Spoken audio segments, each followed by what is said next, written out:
నమస్తే తెలుగు న్యూస్కి స్వాగతం. ఆంధ్రప్రదేశ్లో ఇప్పుడు మెడికల్ కాలేజీల రచ్చ నడుస్తుంది.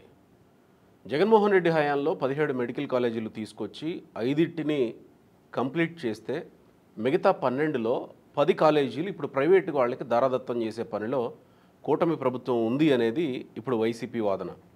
పీపీపీ పద్ధతిలో 10 కాలేజీలు ప్రైవేటు వాళ్ళకి ఇచ్చేసి ప్రైవేటు యాజమాన్యంతో నడిపించి ప్రజలకి సూపర్ స్పెషాలిటీ వైద్యం అందకుండా చేయడమే ఈ కూటమి ప్రత్యేకత.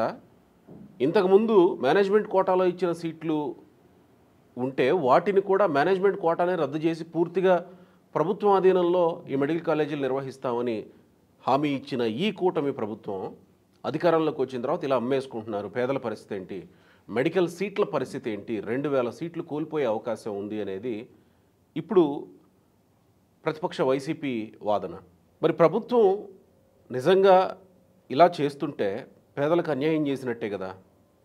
ఎందుకు మరి ప్రభుత్వం హామీ ఇచ్చిన లోకేష్ గారు, చంద్రబాబు నాయుడు గారు, పవన్ కళ్యాణ్ గారు, ప్రధానమంత్రి నరేంద్ర మోడీ గారు ఎందుకు ఇప్పుడు పీపీపీ పద్ధతిలో ప్రైవేటు వాళ్ళకి అప్పగించాల్సి వస్తుంది? దీని మీద పెద్ద దుమారమే నడుస్తుంది. జర్నలిస్టులకు మధ్య కూడా చాలా పెద్ద చర్చ నడుస్తుంది. ఒక రకంగా తీవ్ర స్థాయిలో జర్నలిస్టులే పోట్లాడుకుంటున్న పరిస్థితి కనబడుతుంది. ప్రముఖ రాజకీయ సామాజిక విశ్లేషకులు అప్సన్ రాయేష్ గారు ఉన్నారు. నమస్కారం రాయేష్ గారు. నమస్కారం. ఒకవేళ ఇప్పటి ప్రభుత్వం పీపీపీకి ఇస్తుంటే ప్రైవేటీకరించడమే కదా, పేదల పొట్టగొట్టడమే కదా, పేదలకి వైద్యం అందేటువంటి సూపర్ స్పెషాలిటీ వైద్యాన్ని దూరం చేయడమే కదా, పేద విద్యార్థులకి కలగా మిగిలిపోయే మెడికల్ విద్యని దూరం చేయడమే కదా ప్రైవేటు వాళ్ళకి ఇవ్వడం అంటే, ఎందుకు ఇలా చేస్తున్నారు అనేది వైసీపీ నుంచి, కొంతమంది జర్నలిస్టుల నుంచి, కొంతమంది మేధావుల నుంచి వస్తున్నటువంటి ప్రశ్న. ఈ ప్రభుత్వం పీపీపీకి వెళ్ళడం వల్ల అదనపు లాభాలు ఏమన్నా ఉన్నాయా? అంటే నాకు ఇక్కడ ఈ ప్రస్తావన వచ్చిన సందర్భంలో ఒక ధర్మ సందేహం వచ్చింది.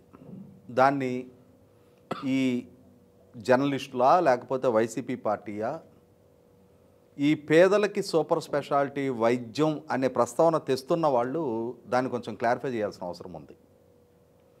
ఇవాళ ప్రభుత్వ మెడికల్ కాలేజీలో చదువుకున్న వాళ్ళు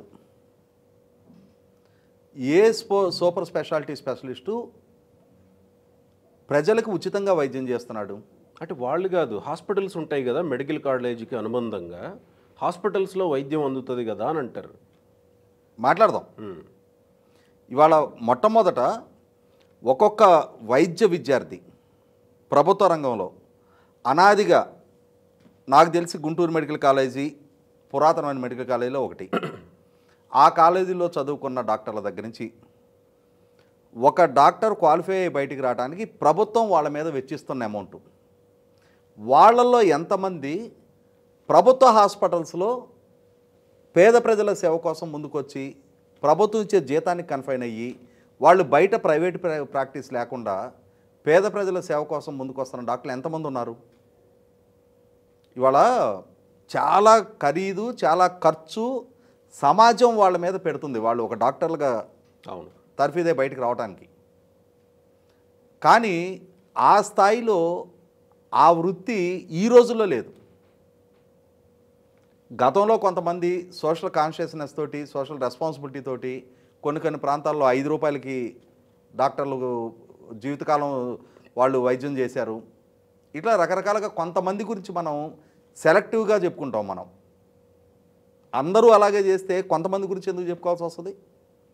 కాబట్టి ఎవరు ఒప్పుకున్నా ఎవరు ఒప్పుకోకపోయినా ఇవాళ వైద్యం అనేది చాలా ఖరీదైన ఎఫ్ఐఆర్గా సమాజానికి మారిపోయింది. ఇటువంటి పరిస్థితుల్లో జగన్మోహన్ రెడ్డి గారి ప్రభుత్వం జూలై 19, 2023లో తీసుకొచ్చిన జీవో ఏంటి? ఎందుకు అసలు ఆయన ఆ జీవో తీసుకురావాల్సి వచ్చింది?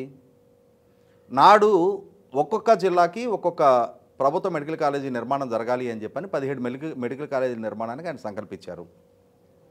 ఆ సంకల్పించిన పరిస్థితుల్లో ఎస్టిమేట్ చేస్తే ఒక్కొక్క మెడికల్ కాలేజీ నిర్మాణం కోసం 500 కోట్లు సుమారుగా ఖర్చు లెక్కేసుకుంటే 8,500 కోట్ల రూపాయల నిధుల అవసరం ఉంది ఆయనకి. ఆ నిధుల లోటు మూలాన కేంద్ర ప్రభుత్వాన్ని అప్రోచ్ అయ్యారు. కేంద్ర ప్రభుత్వం 3 కాలేజీల నిర్మాణం కోసం ఫండింగ్ ఇవ్వడానికి ముందుకొచ్చింది. ఇంకొక 3 కాలేజీలు నాబార్డు రుణం ద్వారా నిర్మాణం చేయాలని చెప్పని సంకల్పించారు. మిగిలిన 11 కాలేజీలకి ఫైనాన్షియల్ క్లోజర్ జరగలేదు. ఈ 6 కాలేజీలలో కూడా 5 కాలేజీలు పాక్షికంగా నిర్మాణం జరిగినాయి. ఇక్కడ గమనించుకుంటే జగన్మోహన్ రెడ్డి గారి ప్రభుత్వం ఒక అడ్వైజర్ని నియామకం చేసుకుంది ఆ రోజుల్లో. ఈ మెడికల్ కాలేజీల కోసం బ్యాంకులతో మాట్లాడి రుణం తీసుకురావడం ఆయన విధి. దానికోసం ఆయన చాలా బ్యాంకులను అప్రోచ్ అయ్యారు. ఏ బ్యాంకు కూడా ప్రభుత్వ అభ్యర్థన పరిగణలోకి తీసుకోలే. ఆ నేపథ్యంలోనే రీపేమెంట్ సోర్స్ ఉండాలి అనే ఉద్దేశంతో, అంటే ప్రభుత్వాన్ని నమ్మటం లేదు కాబట్టి కనీసం ఈ ఇన్స్టిట్యూషన్స్ అయినా సరే సెల్ఫ్ సఫిషియన్సీ వాటికి ఆదాయం సమకూర్చుకునే వెసులుబాటు కల్పిస్తే వాటి ద్వారా లోన్ రీపే చేయడానికి ఒక మార్గం చూపించినట్టు అవుతుందని చెప్పని ఆ రోజున జూలై 19, 2023 రోజున జియో నెంబర్ 107 జగన్మోహన్ రెడ్డి గారి ప్రభుత్వం తీసుకొచ్చింది. ఏంటా జియో? 50% సీట్లు మేనేజ్మెంట్ కోటాలో అమ్ముకోవచ్చు. ప్రభుత్వ కాలేజీల్లో మేనేజ్మెంట్ కోటా కల్పించిన మొట్టమొదటి పాలకుడు జగన్మోహన్ రెడ్డి. ఈరోజు దాకా మనం ప్రైవేట్ కాలేజీలో మేనేజ్మెంట్ కోటా గురించి విన్నాం. మనం ప్రభుత్వ కాలేజీలో మేనేజ్మెంట్ కోటా అనే ప్రస్తావన ఈరోజు దాకా లేదు. కానీ ఆ జీవో ద్వారా అటువంటి ప్రయత్నం చేసింది జగన్మోహన్ రెడ్డి. ఆ రోజు వివిధ వర్గాల నుంచి వచ్చిన విమర్శ ఏంటి? మీరు 50% మేనేజ్మెంట్ కోటాలో పోతే రిమైనింగ్ 50% సీట్లలో రూల్ ఆఫ్ రిజర్వేషన్ ఎలా అమలు జరుగుద్ది? 50% ఆల్రెడీ రిజర్వేషన్ ఉంది కదా. మొత్తం సీట్లో 50% రిజర్వేషన్ జరగాలి. 50% మేనేజ్మెంట్ కోటాకి వెళ్తుంది. ఇప్పుడు మరి అంటే అప్పుడు 50%లో 50%గా రిజర్వేషన్కి దక్కేది. అంతేగా. ఇప్పుడు మేనేజ్మెంట్ కోటాలో ఆర్థికంగా స్తోమత ఉన్న ఎవరైనా దక్కించుకోవచ్చు ఆ సీట్లు. రూల్ ఆఫ్ రిజర్వేషన్ ఫాలో కాదు అందులో. అవును. ఈ 50%లో 50% అంటే అప్పుడు 50% దక్కాల్సిన రిజర్వ్డ్ కేటగిరీ 25% పరిమితం అవుతుంది కదా. అక్కడ కోల్పోతున్నారు కదా, రిజర్వ్ కాబడిన సీట్లు కోల్పోతున్నారు. 25%కి పరిమితం అవుతున్నారు కదా. ఇదే అంశాన్ని ఆ రోజుల్లో చాలా వీడియోలో కూడా నేను కూడా ప్రస్తావించడం జరిగింది. ఆ రోజుల్లోనే 2023లోనే ఈ విధమైన అన్యాయం ఎలా చేస్తారు అని చెప్పని. ఇంత చేసిన అంటే మనకు ఒక సామెత ఉంది, ఎగిరెగిరి దంచిన అంతే కూలి, ఎగరకుండా దంచిన అంతే కూలి అని చెప్పని. ప్రభుత్వ పరంగా ప్రయత్నం చేసినా ప్రభుత్వానికి బ్యాంకుల నుంచి ఫైనాన్షియల్ క్లోజర్ రాలా, ఫైనాన్షియల్ సపోర్ట్ రాలా, లోను మేనేజ్మెంట్ పర్సంటేజ్ పెంచిన ఈ సలహాదారుడిని పెట్టుకొని ఈ సలహాదారుడి ద్వారా వ్రతం జడ్డా ఫలం దక్కడం అని చెప్పని ఈ 50% మేనేజ్మెంట్ కోటాకి కేటాయింపులు చేసినా కూడా బ్యాంకులు స్పందించలా. దాంతో ఆ 11 కాలేజీలు ఎక్కడ వేసిన కొంగలు అక్కడలాగానే ఉన్నాయి. ఇటువంటి పరిస్థితుల్లో ఇవాళ ఎన్డీఏ కూటమి అధికార బాధ్యతలు చేపట్టింది. ఇప్పుడు ఆ కాలేజీల నిర్మాణం జరగాలి. ఇక్కడ అసలు ప్రైవేటుకి వెళ్ళాల్సిన అవసరం ఉందా లేదా? మనం గమనించుకుంటే రాజశేఖర రెడ్డి గారు 2004లో ముఖ్యమంత్రిగా పదవి బాధ్యతలు చేపట్టే నాటికి ఆనాటికి 350 ఇంజనీరింగ్ కాలేజీల సంఖ్య ఉంది. వాటిని రాజశేఖర రెడ్డి గారి హయాంలో 780 కాలేజీలకి పెంచారు. ఆ పెరిగిన 430 కాలేజీలు ప్రైవేట్ రంగంలో వచ్చినాయా, ప్రభుత్వ రంగంలో వచ్చినాయా? మొత్తానికి మొత్తం ప్రైవేట్ రంగంలో వచ్చిన కాలేజీలే. మరి అది సమర్థనీయమా? ఇవాళ లక్షలాదిగా ఇంజనీరింగ్ గ్రాడ్యుయేట్లు బయటకు వస్తున్నారు అని అంటే అన్ని కాలేజీలు ఎస్టాబ్లిష్ చేయటం ఒక కారణం కదా. అయితే ఇక్కడ గమనించుకోవాల్సింది ఏంటి అంటే, ఇప్పుడు మనం చూస్తున్నాం హైవేస్, పబ్లిక్ ప్రైవేట్ పార్ట్నర్షిప్ల్లోనే హైవేల నిర్మాణం సాధ్యపడతా ఉంది. ఇవాళ ఒకనాడు ల్యాండ్లైన్ బిఎస్ఎన్ఎల్ ఫోన్కి పరిమితమైన టెలిఫోన్, ఆ రోజుల్లో ఒక టెలిఫోన్ కనెక్షన్ కావాలి అని అంటే సంవత్సరాల తరబడి ఎంపీలతో రికమెండేషన్ చేయించుకొని ఎంపీల చుట్టూ తిరిగి ఎంపీలు లెటర్ ఇస్తే ఒక ఫోన్ వచ్చేది. ఇవాళ ప్రైవేటు రంగం కూడా పోటీదారుడిగా వచ్చిన తర్వాత ఇవాళ ఫోన్ ఎంత అందుబాటులోకి వచ్చింది? దూరదర్శన్కి మాత్రమే పరిమితమైన టీవీ నెట్వర్కు ఇవాళ ఎన్ని ఛానల్స్, అసలు ఇవాళ మనం ఊహించని, మనం కనీవిని ఎరగనంతటి ఎంటర్టైన్మెంట్ మన కళ్ళ ముందు కనిపిస్తూ ఉంది. మరి దూరదర్శన్ దగ్గరే ఆగిపోయి ఉంటే ప్రైవేట్ రంగం అవసరం ఏంటి అనుకుంటే ఇవాళ ఈ ప్రైవేట్ రంగంలో దక్కుతున్న లక్షలాది మంది ఉపాధి, కస్టమర్కి ఉన్న ఆప్షను ఒక సబ్స్క్రైబర్గా నా ఇష్టం వచ్చిన ఛానల్, నా ఇష్టం వచ్చిన ప్రోగ్రామ్ చూసే వెసులుబాటు ఇవాళ. అంటే ఇక్కడ ప్రైవేట్ రంగం వద్దు అంటే ఇన్ని అవకాశాలు కోల్పోతాం కదా అనేది కాదు కదా ఇక్కడ పాయింట్ వస్తున్నది. ఒక మాట నేను చెప్తున్నా, అదే నన్ను చెప్పనండి చెప్తా. అంటే ఇక్కడ అర్థమవుతుందేంటి, పబ్లిక్ ప్రైవేటు ఇరువురు పోటీదారులుగా ఉన్న రంగాల్లో, అంటే బిఎస్ఎన్ఎల్ మిగిలిన ప్రైవేట్ నెట్వర్క్లు ఇరువురు పోటీదారులుగా ఉన్న రంగంలో ప్రజలకి మెరుగైన సేవలంతా ఉన్నాయి, సరసమైన ధరకి నాణ్యమైన సేవలంతా ఉన్నాయి. ఒకనాడు బిఎస్ఎన్ఎల్ మాత్రమే ఉన్న రోజుల్లో ఉన్ననాటి టారిఫ్లతో పోల్చుకుంటే ఇవాళ చాలా చీపు ధరకి నెట్వర్క్ అంతా ఉంది. అదే సందర్భంలో ఇందాక మనం మాట్లాడుకున్నట్టుగా ప్రభుత్వ కళాశాలల్లో చదువుకొని ప్రభుత్వ హాస్పిటల్స్లో ఇవాళ అందుతున్న సేవలు, ఇవాళ మనకి మంగళగిరి దగ్గర ఎన్ఆర్ఐ మెడికల్ కాలేజ్ ఉంది, పూర్తి ప్రైవేట్ మెడికల్ కాలేజ్ అది. ఆ మెడికల్ కాలేజ్ హాస్పిటల్లో చాలా చౌకగానే వైద్య సేవలు దక్కుతాయి, చాలా చౌకగా. అవును. ఇక్కడ గమనించుకోవాల్సింది, ఆ పక్కనే ఎయిమ్స్ మెడికల్ కాలేజ్ ఉంది, ఎయిమ్స్ హాస్పిటల్ ఉంది. ఇవాళ నేను అనుకోవటం కోస్తా జిల్లాల్లో ఎయిమ్స్ హాస్పిటల్లో అంతటి చౌక వైద్యం ఇంకెక్కడ కనపడదు, అంతటి నాణ్యమైన వైద్యం, అంతటి చౌక వైద్యం ఎక్కడ కనపడదు. కానీ ఆ హాస్పిటల్కి పెద్ద ఆదరణ లేదు. మరి వాళ్ళ కార్పొరేట్ వైద్యాన్ని అందిస్తున్న ఏ హాస్పిటల్కైనా సరే బెడ్లు ఖాళీ ఉండటంలా. కారణం ఏంటి అంటే ప్రజల ఛాయిస్ అది. అలాగే వాళ్ళ ప్రభుత్వ రంగంలో సూపర్ స్పెషాలిటీ ఎక్కడ ఏ పౌరులకి సూపర్ స్పెషాలిటీ సేవలు ప్రభుత్వం ప్రైవేటు కలిసి నిర్వహించే దగ్గర ప్రజలకు అందుబాటులో లేకుండా పోద్ది. వాళ్ళ ప్రభుత్వం ప్రైవేట్ అందుబాటులో ఉంటాయి, ఖర్చు అవుతుంది కదా, పెట్టుకోవాల్సి వస్తుంది కదా అని అంటారు. ఇక్కడ ఒకటి, ఆ పెట్టుకోవాల్సి వస్తుంది అన్న ఆలోచన ఉండున్నట్టయితే అసలు 50% మేనేజ్మెంట్ కోటాకి జగన్మోహన్ రెడ్డి ఎందుకు కేటాయింపులు చేశాడు? అందులో రూల్ ఆఫ్ రిజర్వేషన్ గురించి ఆలోచన చేయకుండా, ఆ రిజర్వ్డ్ వర్గాలకు అన్యాయం జరుగుతుందన్న ఆలోచనే లేకుండా జీవో నెంబర్ 107 ఎందుకు తీసుకొచ్చాడు జగన్మోహన్ రెడ్డి? ఇవాళ పబ్లిక్ ప్రైవేట్ పార్ట్నర్షిప్తో జరిగే ఈ అడ్మిషన్స్లో పక్కాగా రూల్ ఆఫ్ రిజర్వేషన్ అమలు జరుగుతుందిగా, ఎక్సెప్ట్ మేనేజ్మెంట్ కోటా. ఇక్కడ ఉన్న సీట్లో 50% ముందుగానే మేనేజ్మెంట్ కోటా కేటాయింపు చేసేసాడు. ఇప్పుడు అసలు దీని విధి విధానాల గురించి ఇంకా ప్రస్తావన రాలేదు. ఆల్రెడీ 50% ప్రైవేట్ రంగానికి కేటాయింపులు చేసిన జగన్మోహన్ రెడ్డి ప్రభుత్వ కాలేజీల్లో 50% అమ్ముకోవడానికి అవకాశం కల్పించాడు. ఇక్కడ కాలేజీల ఏర్పాటులో ప్రైవేటు పెట్టుబడులను ఆహ్వానిస్తూ ఉన్నారు. ప్రభుత్వ పరంగా అన్ని వేల కోట్ల రూపాయలు సమీకరించుకునే పరిస్థితి లేవు కాబట్టి ఆ కాలేజీల నిర్మాణం జరగాల్సిన అవసరం ఉన్న నేపథ్యంలో పబ్లిక్ ప్రైవేట్ పార్ట్నర్షిప్ తోటి ప్రభుత్వం ప్రయత్నం చేస్తూ ఉంది. దీనివల్ల ఇవాళ రాష్ట్రంలో ఎన్ని ప్రైవేట్ మెడికల్ కాలేజీలు ఉన్నాయి? ఆ ప్రైవేట్ మెడికల్ కాలేజీలు ఎవరు అనుమతులు ఇచ్చారు?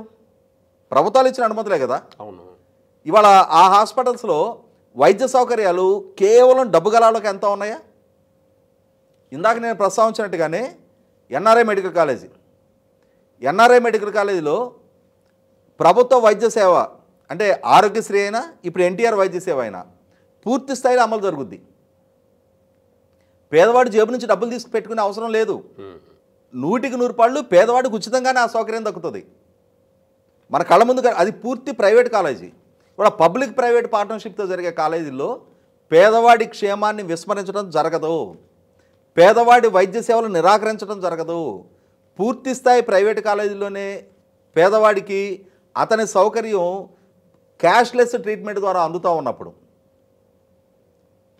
పేదవాడి జేబులోంచి డబ్బులు పెట్టడంలా ప్రభుత్వాలే వైద్య సేవకి స్పాన్సర్షిప్ ఇస్తూ ఉన్నాయి. మరి ఇప్పుడు ఇక్కడ పీపీపీకి వెళ్ళినప్పుడు మేనేజ్మెంట్ సీట్ పర్సంటేజ్ ఎంత, గవర్నమెంట్ సీట్స్ పర్సంటేజ్ ఎంత ఉంటుంది? నేను అదే చెప్తాను, ఇంకా విధి విధానాలే రాలేదు. ప్రభుత్వ పరంగా ఏర్పాటు చేయాలి అని చెప్పని ఒక నిర్ణయం తీసుకున్నారు. ఏ ఏ సంస్థలకి అలాట్మెంట్ అవుతా ఉంది, ఏ ఏ సంస్థలు ఇంట్రెస్ట్ తోటి ముందుకు వస్తూ ఉన్నాయి, ఎన్ని సంస్థలు పోటీ పడితే ఎవరిని ఎంపిక చేస్తూ ఉన్నారు, వాళ్ళకున్న నైపుణ్యం ఏంటి, వాళ్ళకున్న అనుభవం ఏంటి, ఇవేవి ఇంకా ప్రస్తావనకే రాలా. అంటే ఇప్పుడు జరుగుతున్న చర్చ ఏంటి, పూర్తిగా అసలు ప్రైవేట్ వాళ్ళే కేటాయించేటువంటి పరిస్థితి, సీట్లు అమ్ముకునేటువంటి పరిస్థితి ఉంటుంది. సో 2000 మంది విద్యార్థులు మెడికల్ సీట్లు కోల్పోబోతున్నారు ఈ ప్రక్రియ వల్ల, పీపీపీకి ఇవ్వడం వల్ల అనేది జరుగుతున్న ప్రచారం. నేను అదే చెప్తున్నా. ఇవాళ 50% మేనేజ్మెంట్ కోటాకి అమ్మిన జగన్మోహన్ రెడ్డి ఇంకా ప్రభుత్వ విధి విధానాలే రాకముందు పేదల పట్ల ఆయనకు మాత్రమే కన్సర్న్ ఉన్నట్టు, ఆయనే పేదల పక్షపాత అయ్యి ఉన్నట్టు, నిజంగానే ఆయన పేదల పక్షపాత అయ్యి ఉన్నట్టయితే నీ స్తోమత మించిన అంగలేసే ప్రయత్నం ఎందుకు చేశావు? నీ దగ్గర ఎంతటి ఆర్థిక స్తోమత ఉంటే అంతకు మాత్రమే కన్ఫైన్ అయ్యి ఉండి, ఇప్పుడు ఎన్ఆర్ఐ నాబార్డు ద్వారా రుణం తీసుకొచ్చి నిర్మాణం చేసిన కాలేజీలకి రీపేమెంట్ సోర్స్ ఏంటి? ఏ విధంగా వాటికి రీపేమెంట్ చేయాలని సంకల్పించావు? ఆ రోజు మేనేజ్మెంట్ కోటా అనే సీట్లు అమ్మేగా నాబార్డుకి రుణం రీపే చేసేది. అంటే అది పేదలు మేనేజ్మెంట్ కోటా సీట్లు పొంది వాళ్ళు చెల్లించే డబ్బులతోటి నాబార్డు రుణం తీర్చుదామని చెప్పని ప్రయత్నం చేసావా?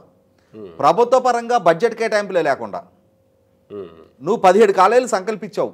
2,70,000 కోట్ల రూపాయలు సంక్షేమానికి ఖర్చు పెట్టామని చెప్పే జగన్మోహన్ రెడ్డి 8,500 కోట్లు దీనికి ఖర్చు పెట్టలేకపోయాడు. 850 కోట్లు కూడా కేటాయింపులు జరగలేదు కదా.